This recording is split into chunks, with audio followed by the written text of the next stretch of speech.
from a defabricated garden shed in Rockland County, New York, USA. This is Stand Up with Pete Dominic. On today's episode, tips on keeping up appearances during Day of the Dead celebrations when tienes diarrhea. And now, the podcast host who's always a huge hit at Dia de los Muertos because who doesn't love Skeletor? Pete Dominic! Thank you very much, Pete Co, for saying that I look like Skeletor. I've been told that many times before. It is not inaccurate, but I'm not going to say it doesn't hurt. I don't.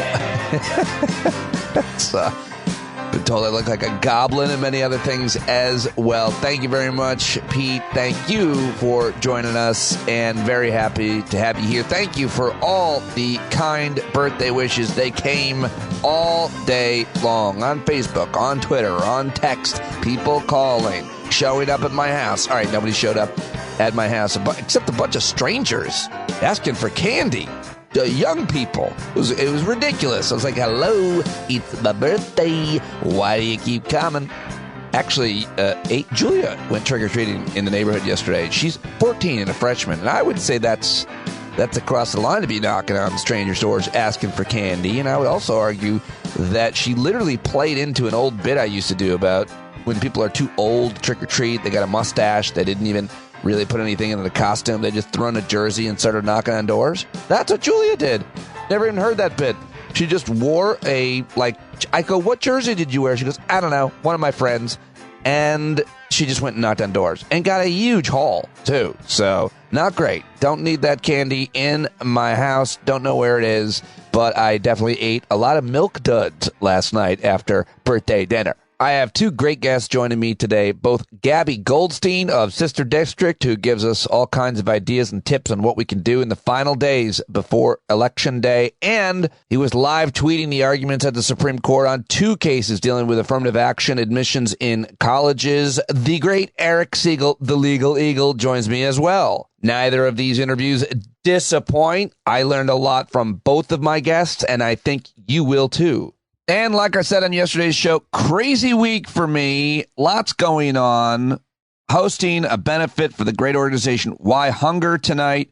Flying out to Utah to do a comedy special, taping on Friday, and trying to fit a whole bunch of other responsibilities in as well. So skipping the news. I'm skipping the news today. It's just too crazy anyway. You probably heard a lot of it. I have 3 interviews I got to prep for, and I just want to get this baby up because it's so good. Great conversations with both of my guests. So I hope I can be forgiven for that. And I thank you so much for listening and for supporting the show. Check out video clips of many of my interviews that listeners are helping me put together each and every day at youtube.com/standupwithpete, or of course my Facebook and Twitter pages, and support the show with a paid subscription. Go to patreon.com/Pete Dominic right now if you haven't already, because I cannot do this show without you. All right. Well, everybody just calm down, okay? Let's just take a moment, be grateful for the moment, and get ready to listen, learn, and even laugh a little bit with Professor Eric Segall. After that, coming up, you're going to love my conversation with Sister District's Gaby Goldstein. He, of course, is the author of Supreme Myths and Originalism as Faith. He is a constitutional law scholar at Georgia State University. He hosts his own podcast called Supreme Myths, and yesterday, he live tweeted the arguments at the Supreme Court around affirmative action. Ladies and gentlemen, he is at Eastman Segall, our legal eagle. Let's do it with Eric Segall. Oh, there it is. Got a lot of nice birthday wishes. A lot of appropriate things were said. Appropriate respect was given to me on my born day. But no more than you, sir, who you gave me the credit for your existence, I think. Well, I definitely gave you credit for my social media popularity, such as it is. I think people saw this on Twitter, but I was flying home from a legal conference, and I was taking a shuttle bus from the hotel to the airport, where a flight attendant, who's also on my flight back to Atlanta, it was at nighttime, said to me after I talked to the driver, "Are you Eric Segall?" And I said, yes. How do you know that? I recognized your voice from TikTok was the answer. Amazing. You started this social media bonanza 10 years ago. By the way, happy birthday to you. Thank you. I even get credit for your social media popularity. You get you get 80%. Dahlia gets 20%.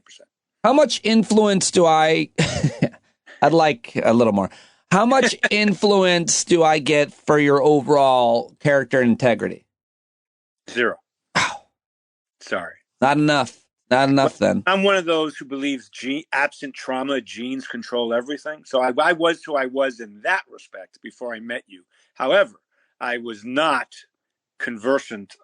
In fact, if we could go back in time, it would be nice if we could find your old shows back in the day where my daughter got me on Twitter and I had no idea how to use it, leading to many escapades of excitement.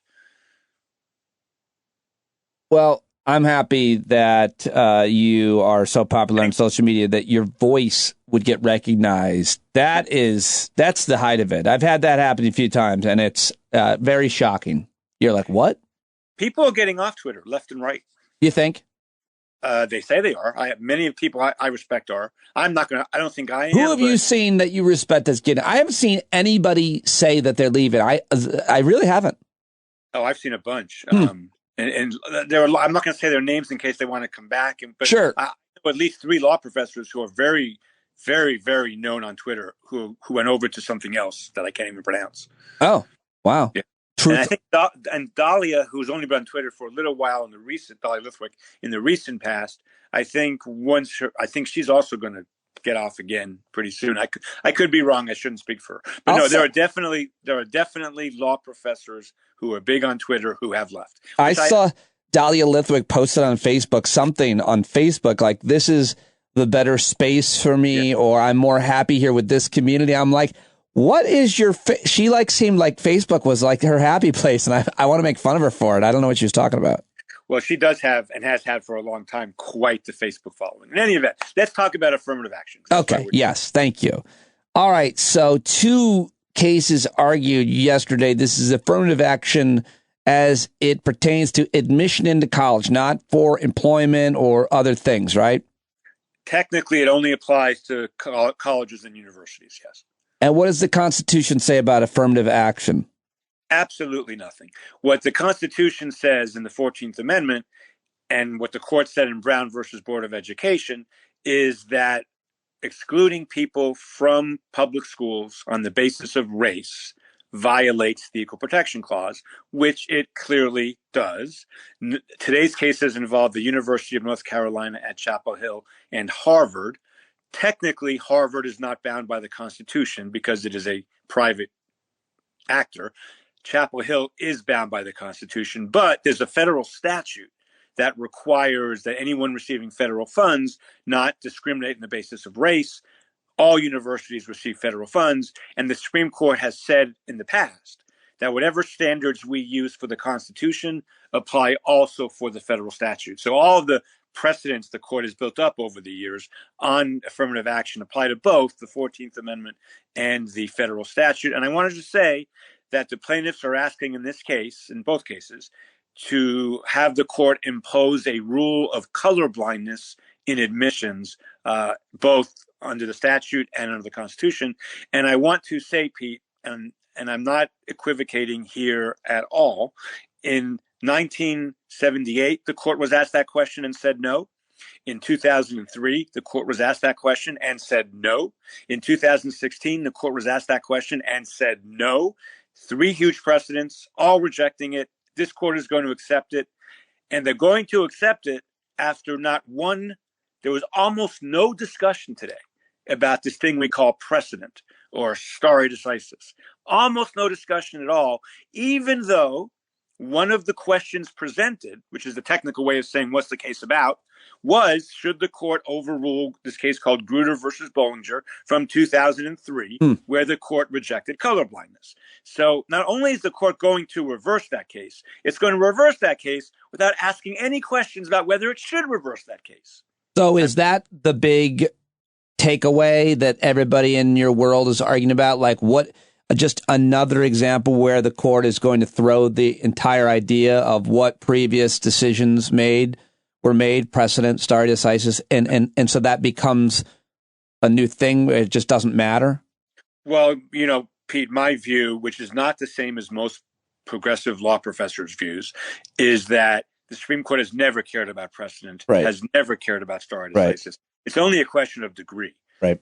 However, to completely reverse the law of abortion, religion, affirmative action, and guns in 2 terms, even by the court standards of not caring about precedent, is pretty extreme. What was different that was argued today from those previous decisions that you just mentioned? And obviously, I think you're probably going to say the makeup of the court.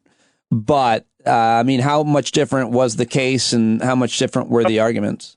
Well, we learned some interesting facts today. Justice Gorsuch really hates squash. I don't mean the vegetable, I mean the sport. Right. I saw that trending. He kept returning to this idea about squash, and really no one in the world knows why. It was really an interesting, bizarre move on his part. Justice Kavanaugh was very concerned that Harvard didn't have a box where you can check which religion you are, because we know that Kavanaugh, of course, thinks religious discrimination is a big problem in this country. Pete, it's interesting. Nothing new was brought up today. Nothing has changed. I was a little disappointed that none of the liberals really went into detail about how much institutional racism there still exists in this country. And that is why affirmative action they hinted at it, but they didn't have data and statistics. And I've written several articles about this, and there are so many to be given. For example, the Massachusetts legislature, the state where Harvard is 2% black. The University of North Carolina at Chapel Hill, one of the defendants in this case, and the plaintiffs claim that they're discriminating against white people in their complaint, is only 8% black in a state that is 21% black. And I could give you all kinds of statistics. Well, let's take, this is my favorite one. In 1950 America, which is not that long ago, it's a long time ago, but we're not talking Civil War here. Right. 1950 America. Ask me, Pete, will you ask me a question? Do you mind? Yeah, go ahead. That way I'll get to talk. Yeah, good. In 1950 America, in every state of the Confederacy, each one has a flagship state school. University of Georgia, University of Alabama, University of Mississippi. Ask me how many blacks attended totally in all of the former Confederacy flagship state schools. How many blacks attended those schools? Ask me that question. In 1850? 1950. I thought you said 1850. I was like, oh, it was almost. In 1950, how many of these states' flagship state schools, how many black folks attended all of them combined? 0! Why? 0. None. The null set. Empty and void. None, 0, none. So here we are, not that. I was born in 1958. I know I'm old, but I'm not ancient, or maybe I am. But either way, 1950 America, no blacks at any flagship school of the Confederacy. And the idea that we can get past that or deal with that in a world where every one of those schools uses alumni status in some way, some a lot, some a little, but they use it to make admissions. Obviously, most alums of those schools are white, right? Well, because there were no blacks there in 1950. One of the questions I know but I'm mad. Was asked was, well, when are we going to get to kind of parity, to equality? Let's talk about that. And because, it is 2022. It's not 1958. And, we don't need the Voting Rights Act. The same argument was made there back in 2013, I think. Right. Yeah. Because we aren't. Racism is not as much racism as there used to be. I would argue, by the way, the thing that we really need to be concerned with is not only is there a ton of racism, but the more pernicious thought might be that white folks really believe they are now the ones who are living under threat. We are the marginalized, especially white Christians. They're the victims now of the system. So we've gone even further through the looking glass. But anyway. Pete, Justice Alito has said that on numerous occasions. It's an unbelievable thing. We know affirmative action is still needed because of facts and figures that I put together once in a blog post for Dorf on Law called Institutional Racism in America. And at every level of government, in almost every state, blacks are wholly, and Hispanics to some degree, are wholly unrepresented. And the amazing thing about the Harvard case is the group that brought that case is also the group that brought a case against the University of Texas back in 2016. It's the group that has brought a bunch of affirmative action cases. Harvard is 27% Asian and like 11% black.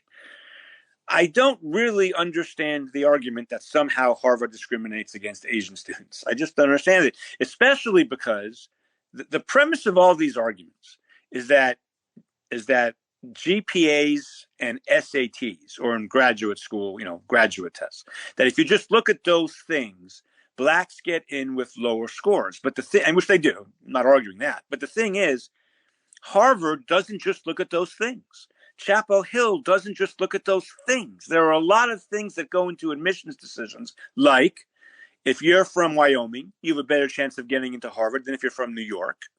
If you are a great violinist, you're likely to get in. If you are even a great stand-up comic with a record of being a great stand-up comic, my guess is you can get into Well, what Harvard. about the kid who, maybe he had it rough growing up, maybe he had a single parent, maybe there was drugs, there was abuse, but then in high school, he turned it all around and he's doing really well, and he's like the greatest person you want because his life story is just a phenomenal turnaround. You definitely want him at your school. I don't give a crap what his grades are. Look how he turned his life around. What about that kid? Harvard, that kid is more likely to get into Harvard and Chapel Hill as well. And Justice Thomas, we have to say a few words about Justice Thomas here.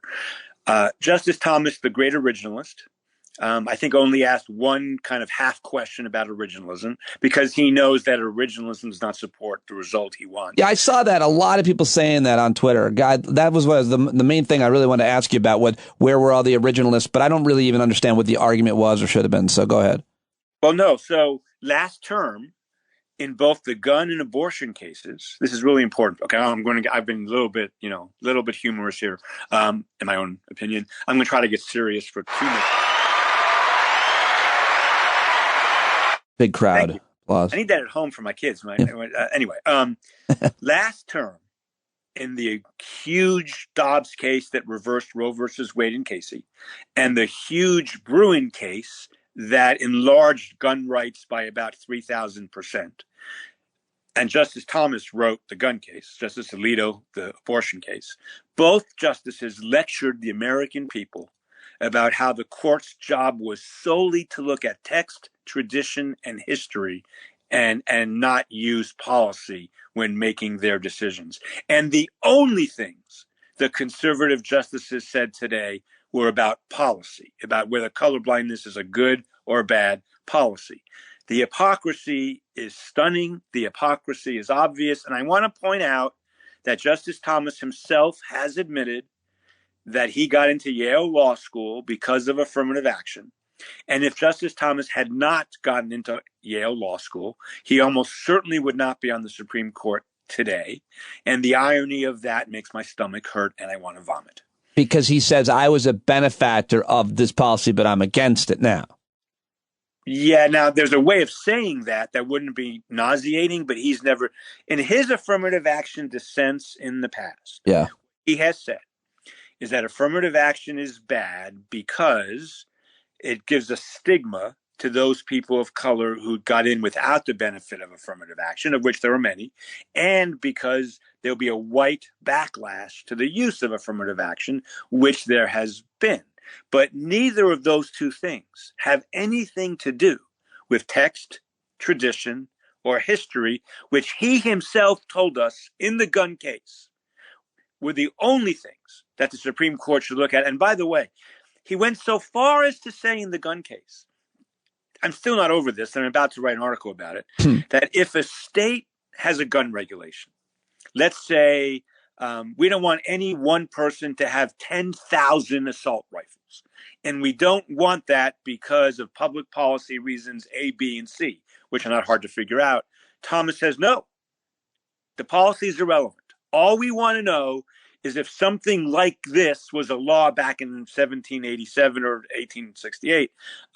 If you apply that standard to affirmative action in 1868, there were all kinds of laws, state and federal, that used racial criteria, which is why he throws in policy in this case when text, tradition, and history are all... It's just so, obvious that is what's happening, to the point where it's my understanding, according to the live tweets I was watching, that some liberal justices tried to draw the conservative justices out for not using text and originalism when given the opportunity here, like the argument that you just made. Was that the case? Did they try to... Yeah, a few of them did. So at Georgia State Law School, we've had internal debates that almost all law schools and universities have about the pros and cons of using racial criteria in admissions and hiring.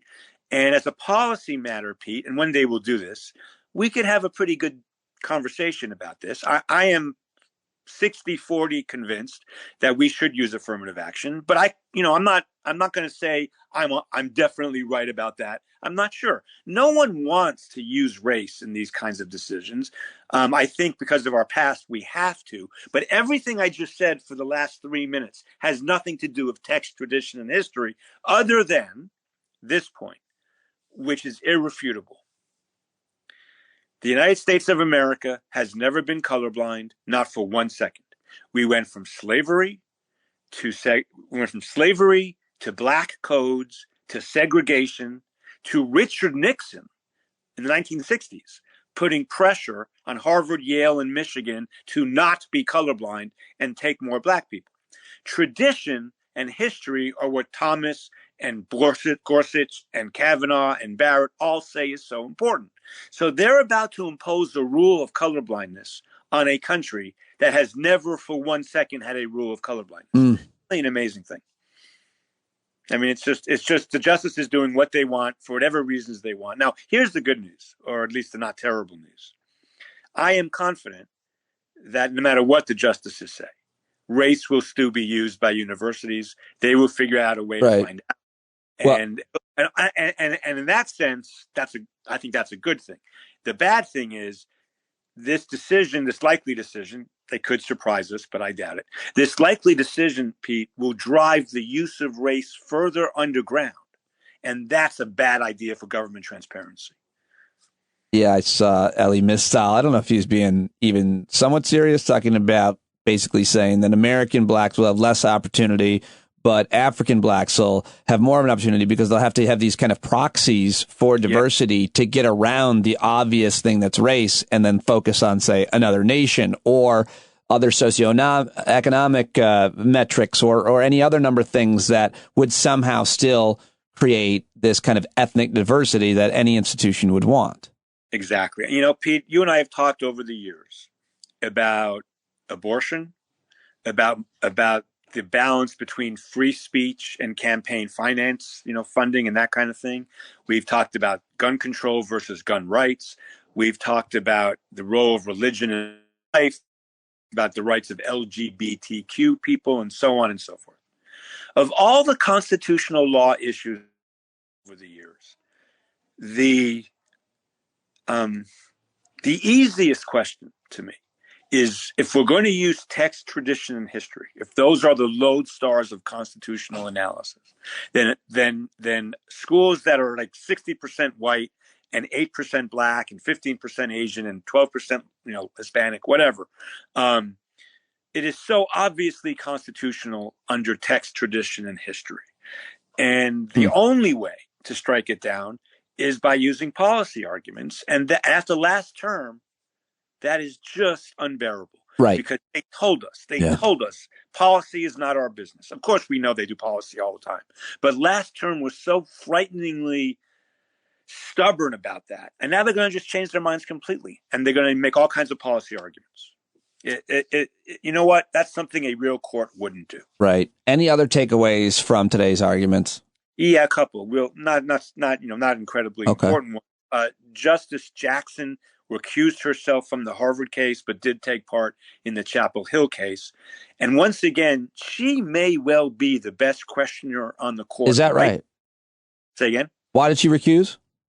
She was on the board of the whatever board governs Harvard. She was on that. She no longer is, but she was a few years ago, and she thought that presented a conflict of interest, which, by the way, is interesting with all the recusal talk about Justice Thomas and his wife. That's what I was going to bring up. Yeah, that's because she does the right thing and he doesn't. But anyway, she's a really good questioner, Pete. Yeah. I mean, it's not a surprise. I'm just making the observation. She's really, really good. That's one thing. Do you think part of why she might be good is because of her perspective given her life? Sure. No, I don't think that. No, of course. A wise Latina. Yeah. Justice Sotomayor is obviously frustrated. That came through. Mm-hmm. I don't blame her. I will say that her tone today was even more frustrated than she usually sounds, which is often somewhat frustrated. But she asked great questions. Again, I wish. So in 2003, the court held the University of Michigan Law School could use affirmative action, but the University of Michigan College could not because they used different techniques. I don't want to get into details of that. Justice Ruth Bader Ginsburg wrote a dissent in that college case where the court said the college could not use affirmative action, where she set forth all the ways Black people are still discriminated against. Oh, really? I'd like to see that. Yeah, well, I mean, here's some examples she gave. And this is still true in Atlanta in 2022. I know this firsthand. Black people are shown different houses by realtors than white people. Right. Especially in nice neighborhoods. That still goes on. Black people are followed in stores more than white people. That still goes on. Black people are underrepresented at virtually every top 500 corporation. That still goes on. Black people are underrepresented in government. That still goes on. It was really a brilliant dissent, and I kind of wish some of the justices today had used that in their questions. So I think that for some reason they were a little bit shy about pointing out how racist America still is today. And they're smarter than I am. Maybe they have their reasons for not wanting to do that. But I think it's a really important fact. I would love to live in a world where affirmative action wasn't necessary. I would love that world. That's not our world. And it's obvious. It's just obvious. We live in a world where a lot of people, a lot of white folks think that they are the ones who are being discriminated against. Yeah, discrimination exists against me. Yeah. It's really and other Christians. They're taking our rights, our beliefs.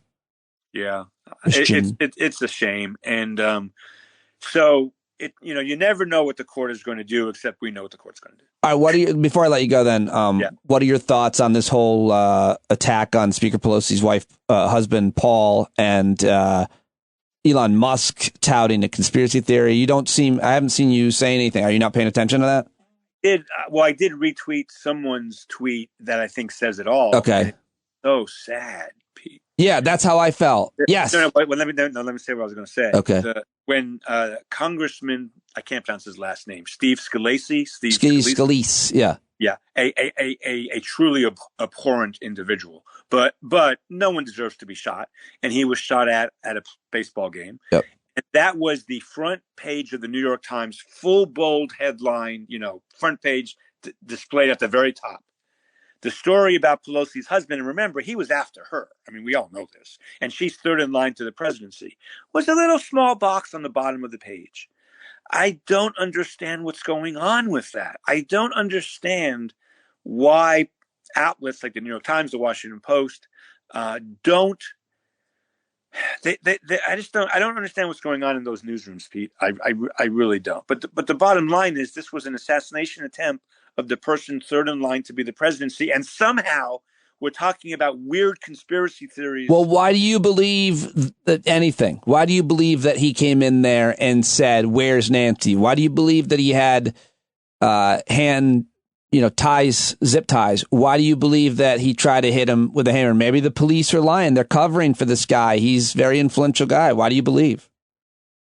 I don't understand your question.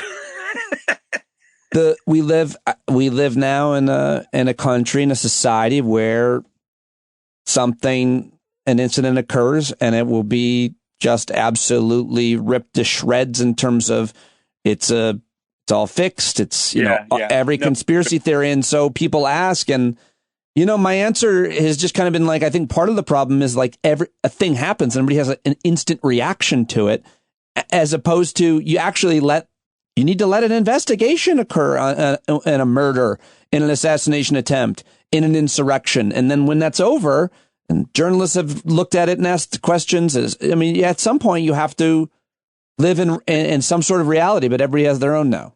So there's two. And Elon Musk is touting a version of reality, a narrative. To get this out, one of the most famous philosophers in the world, a guy named Brian Leiter at the University of Chicago, was on my podcast. And he is of the belief that social media has created an existential crisis for kind of free speech. And I agree with him. What social media has done, it's done a lot of things, I guess, but some of the things relevant to this is facts don't matter anymore. Right. Because and here's why, and it goes back like to the beginning of human civilization. Everybody knows from our own personal experiences that if you repeat a lie enough times, then people will start believing it. And social media makes that problem just insurmountable. That's A. B, and this is just a partisan statement, but I'm going to make it. One of the political parties in this country simply doesn't care about facts. They don't care. Facts don't matter. They just don't matter. And then 3, and this is only a very small part of the problem, but it is very obvious the Supreme Court doesn't care about facts, and that filters down. Let me be clear about this. In the case from last term that involved a praying high school football coach, just the school district wanted to discipline him for praying at the 50-yard line after football games while students were still in his custody and care. And Justice Gorsuch wrote an opinion for the court saying he was praying quietly and by himself. And Justice Sotomayor put in pictures that showed he was praying on the 50-yard line, surrounded by students, not quietly and not by himself. Facts don't matter. When the Supreme Court's majority opinion is 100% inconsistent with pictorial evidence supplied by the dissent, and it's very rare to get photographs in Supreme Court opinions, very rare. But she did that. Sotomayor did that. Then we have a real problem. And when facts don't matter, politics has always been about exaggeration and lies, but never like today. And I do think social media is a big part of that. And I don't think we've come to grips as a world as to what that means. And I don't have the answers, but I know it's a very serious problem. Yeah, that's for sure. And I want to talk to this Professor Leiter. Sounds interesting. Brian Leiter. He's awesome. I'll get you off air. I will get you his stuff. He's great. Okay. Well, you've been very kind to join me, giving me all this time on this very busy. I know you were live tweeting for 5 hours. I don't know if you stopped to get a drink or go to the bathroom, but I can't go. I will confess to all of your listeners and viewers, I guess. I cannot go 5 hours without going to the bathroom. Is that right? I'll leave it at that. Okay. Well, on the next episode of Stand Up with Segall, we will learn even more about his... I have a lot of information, but you don't want it. Pete, seriously, happy birthday. Thank you. Yesterday. Happy birthday yesterday. And how old are you? I'm 47. So we met when you were 36, I think. 35. 2010, 2009. Yeah, I'm in better physical shape now than I was then. No, what makes me think is that you were just like a kid when we met. That's right. A toddler. You may have been wearing diapers when we met. I was the day I met you. I was wearing a diaper. Thank you, my friend. Yep, I love you, buddy. I appreciate it very much. Thank you. All right, there he goes, Eric Segall, the legal eagle. That's what we call him. Espin Segall on Twitter. Go let him know that you heard him here on the show. Go listen to his podcast. And always a pleasure to have him joining me. Tomorrow, I will have Tim Wise talking about the affirmative action cases and much more. So important. But right now, I have Gaby Goldstein joining me. She is an attorney.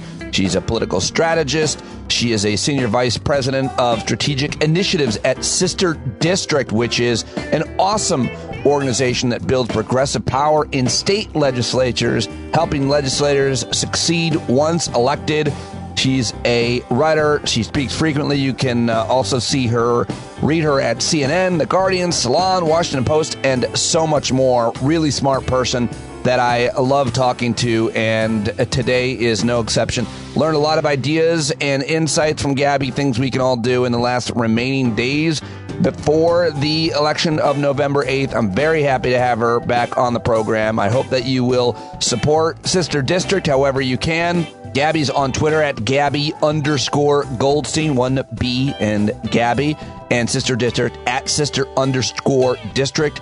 SisterDistrict.com's Gaby Goldstein right now. All right, there's Gaby, one of the smartest people I get to talk to, doing really, really important work at a very awesome, important, and I'll say now super successful. I'm seeing them everywhere. Organization Sister District. We're here in the home stretch. Thank you for joining me.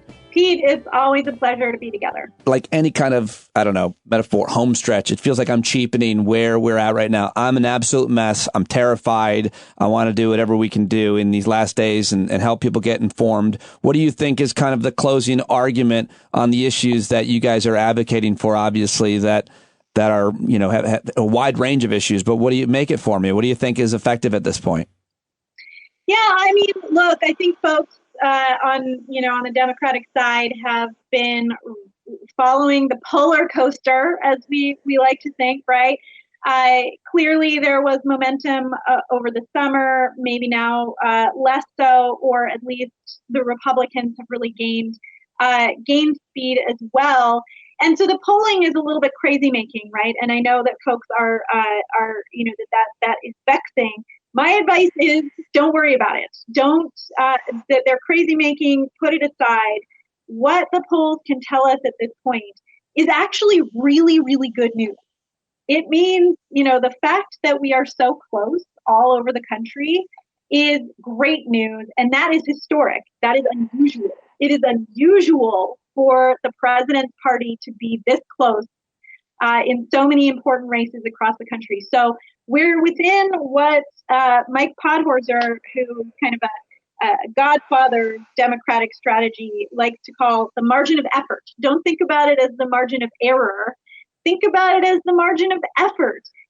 The outcome is not determined in these races. The thing that matters now, what's going to be determinative, is who talks to more voters between that, who puts in more effort between now and a week from, next week. Just to be clear, talk about the president's party in his first term. I say his because I have to. And usually they'll lose the House. They'll lose whatever, they'll lose in the midterm elections. In this case, what you're saying is the fact that they're so close, given the fact that we've got these, I'll just call it historic inflation, which is worldwide. That seems to be, if you frame it that way, that we're in a good spot, according to this expert. Yeah, absolutely. I mean, it's historic, right? This is very, very unusual. And it's a huge credit to activists, to Democrats, to everyday people who have really made their voice heard over the past several months on abortion, on the January 6th crimes that have been enumerated, right? And threats to democracy, all of that has put Democrats in a position within the margin of effort, which is it's a tremendous accomplishment and should be that should be remembered. So the thing I would say too is that you mentioned that the president's party tends to lose ground in the House. It's not just the House. The president's party tends to lose power at other levels of the ballot as well, including state legislatures in these midterm years. And so the fact that things are so close and so tight, especially at the state legislative level, which is where I focus my time and energy, and happy to chat about why. But these races are often decided by a handful of votes, and entire chambers are decided by a tiny, tiny margin. Just as an example, last year in Virginia, Democrats lost the state House of Delegates, the lower chamber in the legislature in Virginia, by 733 votes. I mean, that is less. That's a smaller number than the high school that your kid probably goes to, right? Or the people who live on your block. So these are tiny, tiny margins, which should give us all the energy to push through because things are so close.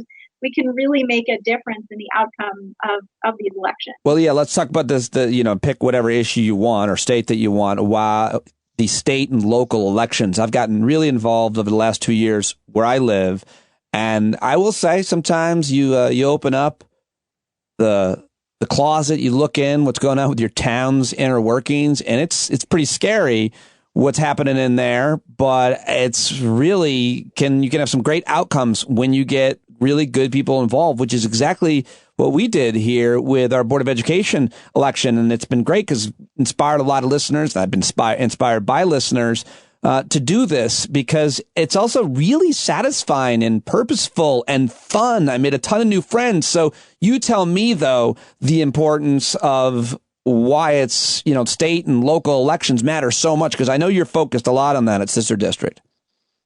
Yeah, absolutely. When we started this organization back in my day, we really saw a gap in organizing capacity and resources going to folks running for state legislature and serving in state legislatures, at least on our side, right? I always say Democrats are tardy to the party when it comes to paying attention to state legislatures. Republicans have been at this game for decades and decades, weaponizing state legislatures for their own regressive policy goals. There's a really great new book out by a professor named Jacob Grumbach, and his book is called Laboratories Against Democracy. Never heard of it. Yeah, and it's about this exact thing, which is that Republican states have really used state legislatures as laboratories against democracy. It's a play on the old Justice Brandeis quote, saying that states are the laboratories of democracy. But this book really challenges that. And that point is that there's a tremendous infrastructure on the right to build power and to wield power at this level. And we are behind the times, my friend. We are really, really behind in developing that infrastructure. Yeah, I hate that I drop this name more than any other, but I shared a studio with Steve Bannon. I saw what he was doing 8 years ago, and he is one of the most important people in that movement at getting that done. So I desperately want to be his ideas, desperately. And I'm inspired by those people on the right that are doing it because I see them animating people and getting people together, and they're doing it in such a way I would never morally be able to do. But there are other ways to get people together and to organize, and we can win. And winning is everything when it comes to your freaking school, because they want to ban books like this. We're the ones we've been waiting for, Gaby. It's unfortunate. I know, man. And, I sometimes say, and I mean it, that Karl Rove is a political hero of mine, not because I agree with his ideas at all. I don't know that there's a single idea that we agree on when it comes to policy, but the strategy and the focus and the execution is admirable. And, you mentioned Steve Bannon 8 years ago. Well, how about Karl Rove 15 years ago or whatever? He had an op-ed in the Wall Street Journal, national press, before the 2010 election cycle, saying we as the Republicans are going to take over state legislatures this election cycle. He put it in an op-ed in the Wall Street Journal, and that's exactly what they did. So not even hiding their motives and their intention. Let me just ask you this real quick, specifically in my town, and see how normal or abnormal this is. Apparently, I've been told by the folks who have the data in my town for the last couple of years, we have like 2-to-1 Democrats in my town, but they have control of the town legislature. And it's not because of any corruption or anything. They more of them vote than Democrats. Is that common? Because I'm happy about that. It means there's a well to be tapped. It's a lot harder when there's a more even, or you're the minority in the two parties that's organized. But I'm like, we can do the work. Is this common that we just don't get to turn people out and they do, even though we have more people? Yeah. Yes, it is. So I had a piece on CNN last week looking at this exact issue of ballot roll-off, which is the phenomenon where people vote at the top of the ticket, right? They vote for president, or governor or for U.S. Senate, but they don't vote all the way down the ballot. And what we found, so we looked at over 300 instances, comparisons between top of the ballot and state legislature. And across those, we found a huge, very, very remarkable partisan skew where down ballot Democrats are experiencing ballot roll-off much, much more often than Republicans. So just looking at state legislative contests where two parties ran, right, where there was a Republican and a Democrat running, we found that in those contested races, down ballot Democrats experienced ballot roll-off 80% of the time. 80% of the time, very high, but it's even worse, or it's even more dramatic, because when you look at Republicans, they, in contested races, they only saw ballot roll-off 40% of the time, whereas we see it 80% of the time. So they are doing a much more effective job getting folks to vote all the way down the ballot than we are. And so just to be clear, what does that mean is happening? I'm looking at your piece now. I didn't see it. You wrote it with David Daly. I should have invited him. We love David Daly. But what does that mean, roll-off? Like, people are going in and they're only filling out the top few, the one names they recognize, and they're leaving the other ones blank? Yeah, so I just popped in, the Dave Daly op-ed is another op-ed that I have, but this one is actually with my colleague, Mallory Roman. Just popped it in the chat. Got it. Looking at it now. I'll share that too with listeners and put it in the links. Go ahead. Sorry. Yeah, no. So that's why we decided to restrict a part of our analysis to just contested races, because we had that exact thought. Well, what if people don't have someone to vote for state legislature on the Democratic side? They have to leave it blank, right, if no one's running. So we looked at just contested races where there was a Democrat and a Republican running. And that's where we saw this we continued to see this tremendous partisan skew. So yeah, it means that there are a ton of people who are leaving it blank. There's some percentage of people who are splitting their ticket, right? Voting for Republicans at the bottom of the ballot and Democrats at the top. But there's a whole body of research that shows that ticket splitting is actually becoming increasingly uncommon. It's really a very small minority of voters who split their ticket increasingly. So a big part of what's driving this partisan skew is people who vote straight ticket on the Republican side, and Democrats who don't vote all the way down the ballot. Do you have any data research? I've talked to people who have things like this, but this is a hard polling question, that Democrats are animated, even in this political atmosphere with inflation, and so that people, not Democrats, are animated by just how crazy Republicans have gotten. In our local town, one of the Democrats' ads is the GOP is too extreme, because I'm sure they think they've got some data that says that.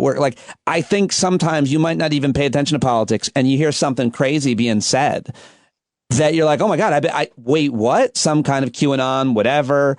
The kind of horrific details around the assassination attempt of Nancy Pelosi and the attack on her husband. Like, people kind of sometimes that animates people to be like, wow, these people have gone nuts. I've got to vote. Is there any data like that? Because I don't know how to elevate that or escalate it, but I think it matters a great deal how crazy they've gotten.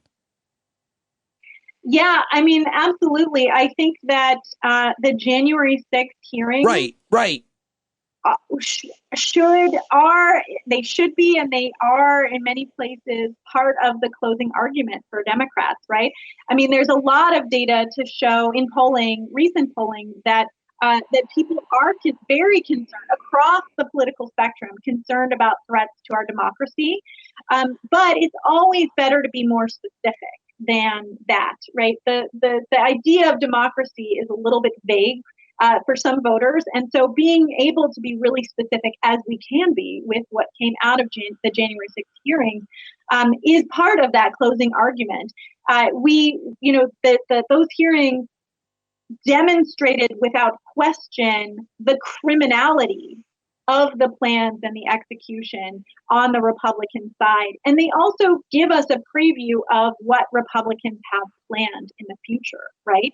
And it's going to start next week. We know already that Republicans are going to challenge the election results in many places starting next week. We know what their playbook is. Yeah. And that those threats to democracy, when we make them really concrete, right? What that means is that Republicans plan to use state legislatures to change the rules.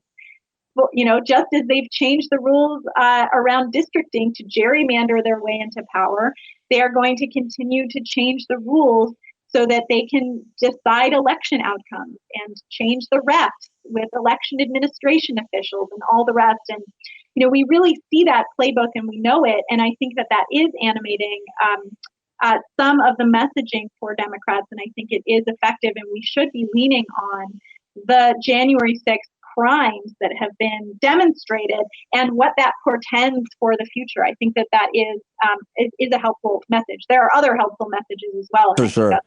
Yeah, my message, I think, locally is going to be, I don't know if it's going to be effective or not, but I think it will be, is if you like clean drinking water, vote for the Democrats, because maybe people aren't paying any attention, but they know our water smells. Yeah, I think that's a great point, which is that, so many of the issues that affect our daily lives do not come from Washington. They come from our state capitals. And I think that we're starting to see that more and more. We have an arch conservative Supreme Court, right? Just this week they're hearing affirmative action cases, which we kind of know what's going to happen there. I think we all kind of see the writing on the wall, and all the rest. And really, there is this goal in conservative jurisprudence and on this court to narrow federal civil rights protections and to expand the role of states. And of course, the Dobbs decision carving back 50 years, 49 years of legal abortion access is one example there. But there are others. One case that I'm not, just in case folks are not following along, that I really encourage folks to check out is a case called Moore v. Harper. And the court is going to hear oral arguments in that case in the first week of December. And this case argues for a, roundly debunked and widely criticized legal, quote, theory called the independent state legislature theory, which essentially argues that state legislatures should have unchecked authority over federal elections in their states. And, given the gerrymandering and the unearned majority in state legislatures across the country, the idea that we would turn over the keys entirely to these bodies, which are so unrepresentative and so, unfairly in power, is terrifying. And there is a plenty of reason to believe that this court could endorse this theory, which would really be, I think, a significant checkmate probably on our democracy for 2024. All to say, there are broad trends that are leaning toward states and state power growing, which is why it's so important to have that message of, if you care about clean drinking water, right? If you care about abortion access, if you care about fair funding for your schools, all of these are issues that are going to be decided not in Washington, D.C., but in our state house. Yeah, I've been trying to just be as succinct as I can, like with certain messaging, like if you want schools with less books and more guns, like this is what we're talking about locally. If you don't wake up, all of a sudden you're going to realize when your kids go to school, they're not learning about basic stuff that wasn't even that controversial. Certainly not when my mom was a public school teacher in the 80s and 90s, and they are learning about things that didn't happen, or twisted views, or, misinterpretations that are so far gone. And so you got to wake up. Take me to, Gaby, I know you had a couple states that you want to tell me, kind of what's at stake, specifically one I haven't paid much attention to because I don't care for it. But it does matter. It matters a lot. I'm being flippant because it's Nevada, and I have a lot of Nevada listeners, so I tease them. Well, listen, Nevada is an incredible state, and you should give it another chance. Learn to love it. Here's the thing about Nevada that I would caution folks about. I am worried that this year, Nevada is this year's Virginia. Now, folks remember what happened last year. Virginia was a perennial purple state, right? Voted blue for the presidential election many, many cycles, but its legislature was sort of teetering on the brink of flipping blue. We finally flipped the entire state into a blue trifecta in 2019. We had 2 great years, passed all kinds of incredible policies, and then last year the state swung back, and Democrats lost the House, the lower chamber by, as I mentioned, 733 votes out of millions of votes cast. Millions and millions of votes. 700 votes is what separated us. But a lot of Democrats across the country wrote off Virginia last year as a blue state. Oh, it's a blue state. Don't worry about Virginia. It's going to be totally fine. But we knew that Republicans were gunning hard for Virginia. And I think that Nevada is a similar state this year. Nevada is not a blue state. It is a purple state. It is not a safely blue state. And, I think that the legislature and the governorship is in jeopardy. Other constitutional statewide offices, including the treasurer and others, are also in serious jeopardy. And, one thing I want to say about Nevada, you've got listeners in Nevada. Nevada is an incredible state. It is the first majority female state legislature. Now I feel even so much worse for shitting on Nevada, because right when you said that, I realized I interviewed somebody or a longtime listener, one of our friends, is like working with the organization that helps so many women take over that legislature. So it's like women led, one of the first and only, right? And I'm over here going, do we need Nevada? Who's worse than me in this moment? Go ahead, though, and tell us about it.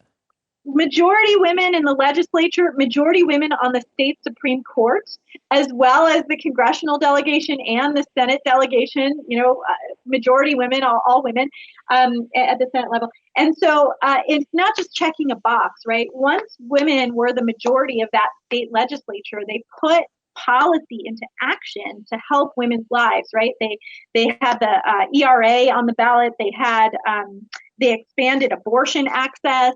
And got moving on a lot of issues that impact women, because representation is really important, not just to check a box, but because having people at the table who understand the issues that matter to that constituency really pushes policy. Yeah, and it's all as a result of amazing organizing and fundraising, and I think there's a whole bunch of women who would be more than happy to tell you how, a great of an experience that's been for those women in Nevada, which is why I said earlier, Nevada's one of the best states in the country. And I love Nevada, and I would never, ever degrade or denigrate anything about it other than how much energy they have dragging through the desert. That's my issue into Las Vegas. But no, all good points about Nevada. Where else? Take us to at least one more place, if you don't mind, Gaby, there that you're watching and concerned and want to make sure people are paying attention to. Yeah, absolutely. The other place I would lift up is Michigan. Michigan, I think, is the brightest spot for Democrats nationally in terms of an opportunity to flip a chamber blue this year. So Michigan has a long history of being extremely gerrymandered by Republicans, cycle after cycle, even though it votes blue in presidential elections and for governor and all the rest. Its legislature has had a vice grip on it by Republican gerrymandering. That all changed this time around because the people of Michiganders, there was a funny clip recently of Obama mispronouncing how to say Michiganders. But Michiganders got an independent commission onto their ballot by ballot initiative, and the people of Michigan passed that. And so this round of maps is much, much faster, much better and fairer. It's not perfect. No map is going to be perfect, but it's so much better. And it gives Democrats a real chance to flip the legislature this year, especially the Senate, I think, is in a particularly excellent position to get really, really close to flipping or even flip through. And of course, that would be a tremendous benefit for Michigan to be able to move on some policy that's just been completely stalled for so many years because of, the Republicans' unwillingness to participate in governing. And speaking of, women-led, you've got Governor Gretchen Whitmer, you've got the Secretary of State, her name is Jocelyn Benson, you got the Attorney General, Dana Nessel, who is also amazing, and of course you got our friend Mallory McMorrow, who's joined us several times in the Senate. A lot of powerful lady leaders there that have done really important things, and if you want to protect women's rights and reproductive rights, etc., be, I think, pretty strategic. What if you disagree with them on something? Who cares? Please, let's go. LFG. Yeah, we love Mallory McMorrow so much. She's we worked with her in her 2018 run. That's right. Her first run, and she is just such a treasure for us at Sister District and nationally. I think folks are learning about the incredible power and voice that she has for Michiganders, but also for this idea that state legislatures matter and that we need to be focusing much more attention and resources on our state houses. Yep, and you guys are laser focused on that issue, and you have been. And if you like Senator Mallory McMorrow, you have a lot of people at Sister District to thank who really helped get behind her campaign. So go to sisterdistrict.com right now if you haven't. You guys have a whole page there dedicated to resources if you want to volunteer, making phone calls, writing postcards, sending text messages. It is not too late, is what you're telling me.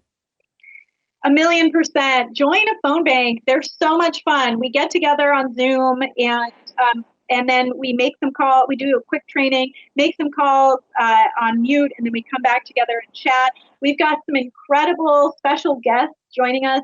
We've had Julia Louis-Dreyfus.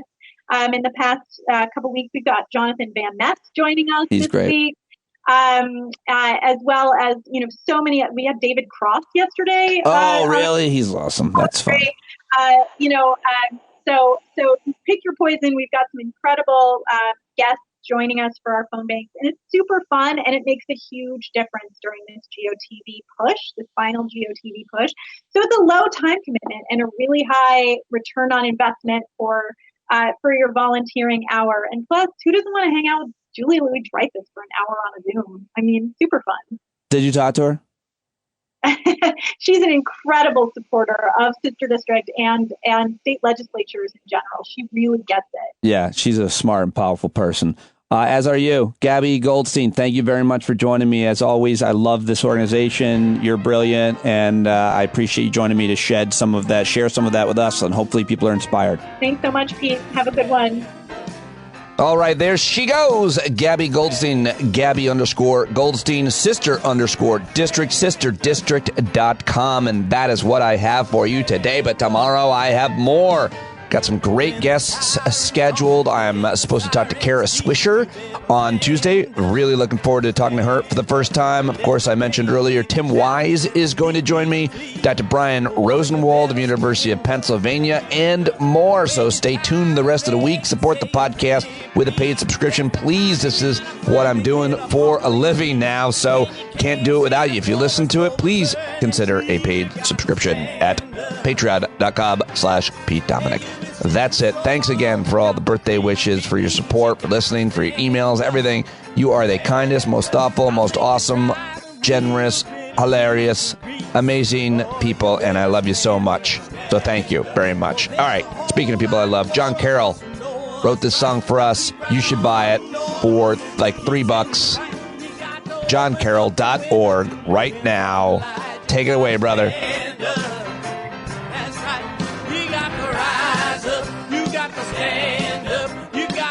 The devil straight in the eye. We got to let him know it's his turn to go. See it clear and all you hear is a lie.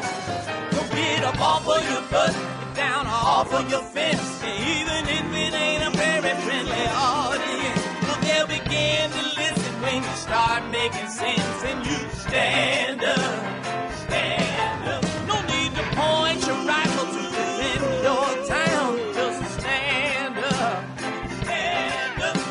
They can't deny you what you're laying down. Boy, you better stand up. Stand up.